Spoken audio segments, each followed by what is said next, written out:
వల్లభ స్వామి దేవస్థానం ఉమ్మడి తూర్పుగోదావరి జిల్లాలోనే కాదు, తెలుగు రాష్ట్రాల్లో ఈ క్షేత్రాన్ని సైతం 7 వారాల వెంకటేశ్వర స్వామిగా పిలుస్తారు.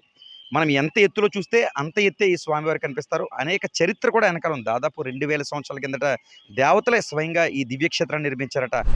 మనం చూస్తున్న ఈ దివ్యక్షేత్రం కాకినాడ జిల్లాలో పెద్దాపురం సమీపాన దివిలి గ్రామంలో స్వయంభూగా వెలిసిన శృంగార వల్లభ స్వామి దివ్యక్షేత్రం ఇది. దాదాపు 2000 సంవత్సరాల కిందట దేవతలే స్వయంగా నిర్మించిన పరమ పావన పుణ్యక్షేత్రం. కాకినాడ జిల్లాలో ఈ శృంగార వల్లభ స్వామిని సైతం 7 వారాల వెంకటేశ్వర స్వామి అని పిలుస్తూ ఉంటారు.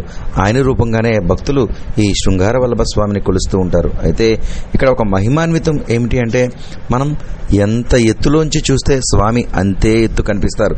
అంటే మనం కింద నుంచి చూస్తే కిందకు, పైనుంచి చూస్తే పైకి, అలా స్వామివారి ఎత్తు మనతో సమానంగా కనిపిస్తుందని ఇక్కడ చరిత్ర చెబుతుంది. అటువంటి పరమ భావన శృంగార వల్లభ స్వామి కళ్యాణ మహోత్సవాలు అత్యంత ఘనంగా జరుగుతున్నాయి. దాదాపు 5 రోజుల పాటు జరిగే ఉత్సవాల్లో భాగంగా కళ్యాణం కమనీయంగా జరిగింది.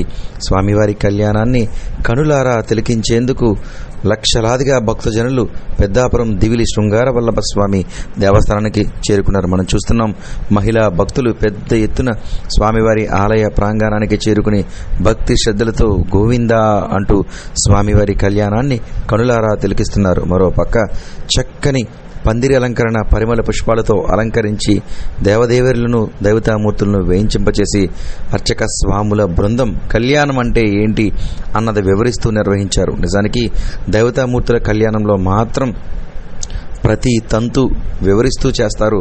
అసలు గణపతి పూజ అంటే ఏంటి, కంకణధారణ అంటే ఏంటి, మాంగళ్యధారణ అంటే ఏంటి, తలంబ్రాలు ఘట్టాలు ఎందుకు చేస్తారు, ఇలా ప్రతీది అర్థంతో వివరిస్తూ చేస్తారు.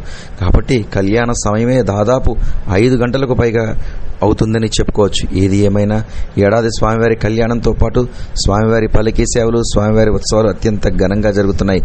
మరోపక్క ఈ దివ్యక్షేత్రంలో అతి పురాతన నుయ్యి, అంటే ఈ నూతిలో నీళ్లు తాగితే సంతానం లేని వారికి సంతానం, వివాహం కాని వారికి వివాహం సైతం జరుగుతుందని నాటి దేవతలు చెప్పారు. ఇప్పటికీ ఆ నుయ్యి ఈ దివ్యక్షేత్రంలో చెక్కు చెదరకుండా కనిపిస్తుంది. ఏది ఏమైనా కాకినాడ జిల్లాలో 7 వారాల శ్రీ శృంగార వల్లభ స్వామి దేవస్థానంలో స్వామివారి కళ్యాణ మహోత్సవాల్లో భాగంగా రోజుకొక కార్యక్రమం అత్యంత కమనీయంగా కొనసాగుతుంది.